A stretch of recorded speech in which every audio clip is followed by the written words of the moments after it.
Yes guys, how's it going? Welcome back to the pre-match chat ahead of Newcastle's game against Crystal Palace later on today, 3 PM kickoff at St James's Park. I will be at the game. I'll have the full match vlog, the instant reaction up on the channel later on, so if you're not subscribed, be sure to do so. Do not miss those videos later on, and hopefully I'll be smiling in those videos later on, but we'll see how we get on. Eddie Howe did his pre-match press conference yesterday morning where he spoke ahead of the game, so we'll go through a little bit of that. He gave a bit of an injury update as well, so we'll go through that, and we'll try and predict what our lineups are going to be going into this game. It sounds like Alexander Isak could well make his home debut for the club today, made his full debut against Liverpool in the week and scored, well, 2 debut goals, one of which was unfortunately disallowed, but looked really good, and I do expect him to start for us later on today. Now, in the press conference, Eddie Howe was obviously asked about the game, but to be honest, was asked more about transfers, the transfer window, the transfer deadline day, and in fairness, Eddie Howe seemed very pleased with the business we did in the window, and as I say, we went out, we broke our transfer record fee on Alexander Isak, who already after one game has looked brilliant. Sven Botman came in, has looked really good as well. Nick Pope, the new number 1, and Matty Targett, who we already knew was a good player following his loan. And as I say, Eddie Howe seemed very pleased with the work done, but also mentioned the fact that we were working hard all the way up to the end of deadline day, and that there were some deals that he had hoped to get over the line which didn't go through. He said that he found the window very difficult and that he's actually pleased in a way that it's over because we can now concentrate with the squad we have now. We know Eddie Howe is a fantastic coach, and we've seen him turn some of our players around, like Joe Linton, like Shaw. There's no doubt that Eddie Howe wants to crack on with the players we've got and try and see where we can get to in this season. And let's not forget, I think there's only 13 games between now and the January transfer window opening, so there's not long at all. And Eddie Howe actually said that we have already begun work on targets and players we hope to aim for this January window. It's really weird to say that when the summer window's just ended. It didn't sound right. We are already preparing for the January window, which is mad. But things are changing here. We brought in people like Dan Ashworth for a reason. It's not all lying on Eddie Howe's shoulders. He can now concentrate on what he wants to do on the training pitch, on the field, and we've got people like Dan Ashworth who can now begin very early progress with some potential deals going into the January. And I've got no idea what we'll do in January. Could we go out and spend a load of money again, or will we be more reserved, or will it all depend on how we do for the start of this season and how we get on with injuries as well? Because obviously if we get to January, some players are returning, like Shelvey, for example, who's expected to be back around the start of the year. Maybe we won't need to, but we will wait and see. It's very interesting though, because as I mentioned, Eddie Howe spoke on potential deals that didn't quite go through. Could we see us potentially revisit some of those players? Lucas Moura was linked as a potential loan player right at the end of the window. Fabrizio Romano actually came out and said that Newcastle were making contact with Spurs and were targeting to try and get him in as a deadline loan deal, which Spurs eventually turned down. And Newcastle were linked with a lot of loans, and a lot of the reports and news coming out was that Newcastle were really going to try and make use of that loan market.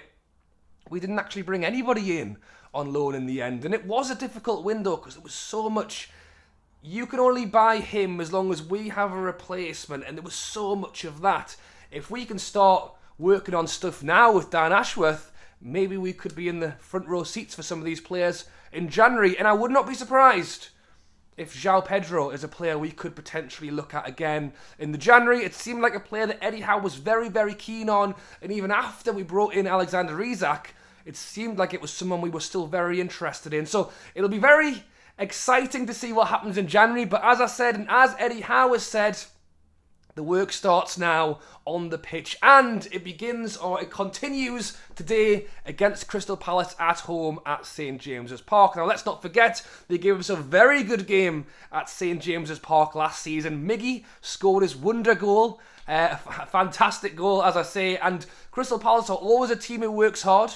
Zaha stayed this summer window. There's always that thing with Zaha. Will he stay or will he go? And he always stays, and he's a very, very talented player. Certainly someone for us to watch out for in today's game. Scored an absolute worldie in their game throughout the week, and gave a very passionate speech, actually, in an interview where he kind of said, we'll score one, and then we'll defend, we'll park the bus, we should be attacking, and it's really refreshing for a player to actually come out and speak quite openly about that.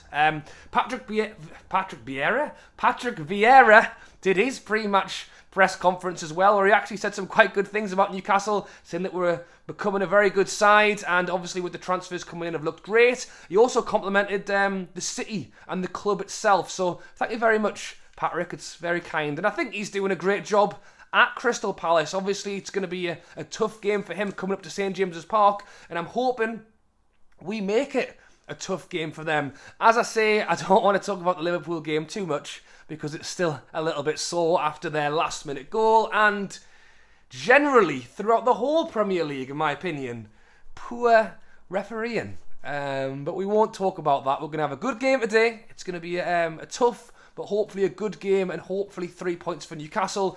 But to take the positives from that Liverpool game, we went in without Bruno, without Maxi, without Wilson. Isak stepped up, did a great job, and even players like Lascelles, Longstaff, players who maybe wouldn't have potentially wanted to start that game, did well, did really well. And as I say, Eddie Howe has moved players out this window. He's moved Fernandes out, Matty Longstaff out, Gale out, Clark out. He has kept players that he believes in.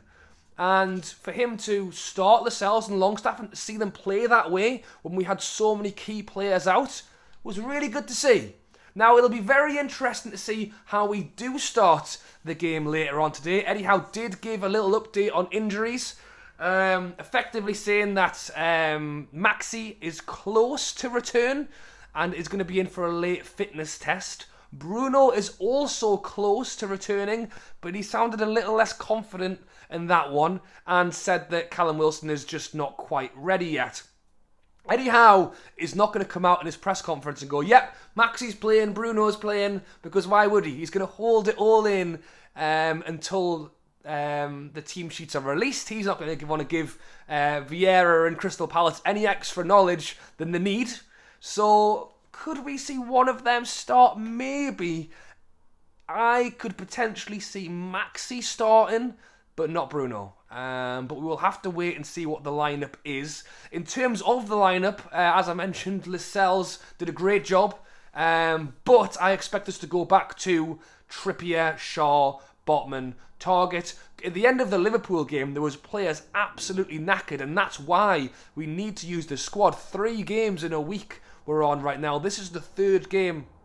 And you look at players like Willock, for example, at the end of the Liverpool game, were absolutely knackered. Longstaff, knackered. And when you've got Shelvey, Bruno injured, and this is the only thing I would say about the window, was we could have just done with that little bit more, just a little bit more to the squad. Because now you're looking at, if Willock's knackered, Joe Linton's probably knackered. 2 games in a week, as I say already. This will be the 3rd for him and Willock. Longstaff. Is Anderson going to get a shout? It could well be that he has to start, because as I say, if Bruno's out, Shelvey's out, there isn't a lot in there. So in terms of midfield, I think I would probably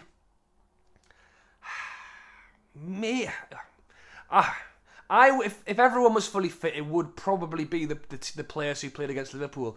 Without Bruno, I think I would go Joey, Willock, Longstaff. I could potentially see, however, Anderson starting for any of the 3. Possibly Willock, because I felt he really ran his heart out against Liverpool. And then you look at the front line. I would not be surprised to potentially see someone like Murphy start this game, depending on how everybody's feeling. I would love to see Almiron start, because as I say, he scored that goal against Crystal Palace last time out. I've no doubt he'll have a little bit of confidence coming into this game again for the home team. Potentially a flag, from more flags for him tomorrow, knowing that it's the game he scored his goal in. It's just we're with the injuries, it's just rotating these players. One thing that I'm pretty certain of is that Alexander Isak will start up front again. Had a fantastic game, gave so much outlet, especially when we didn't have that pure attacking, counter-attacking threat with a player like Maxi out. Isak more than enough made up for that. So if we could see them both start, that would be huge. If Maxi is able to start, could we potentially see Murphy on the right instead of Almiron to give him a break? You know, there's so much like kind of connect the dots of who can go here and who can go where. But I expect the defence to go back to the way it was. Pope, Trippier, Target, Botman, Shaw. And then in the midfield will be the place where I'll be interested to see if Anderson gets a start. So let me know your idea of the lineups down below. Let me know your predictions for today's game down below. I am confident. I am hoping to see 3 points, but I think it will be a tough game. And if Crystal Palace grabs something, I'm hoping they earn it. That's what I'll say. I'm hoping we put a really good show on, and if they do come away with a point, or a point, that they make sure they earn it and we don't give them an easy ride. I've gone 1-0 Newcastle in this one, and I'm hoping to see us pick up the 3 points. I'd love to see loads of goals, but to be honest, one will do for me. Alright guys, thanks for watching as always. Drop a like, subscribe if you haven't already. As I say, I will be back later on today with a number of videos, and hopefully we'll be smiling in all of them. So look out for that. Alright guys, thanks for watching, and I'll catch you later.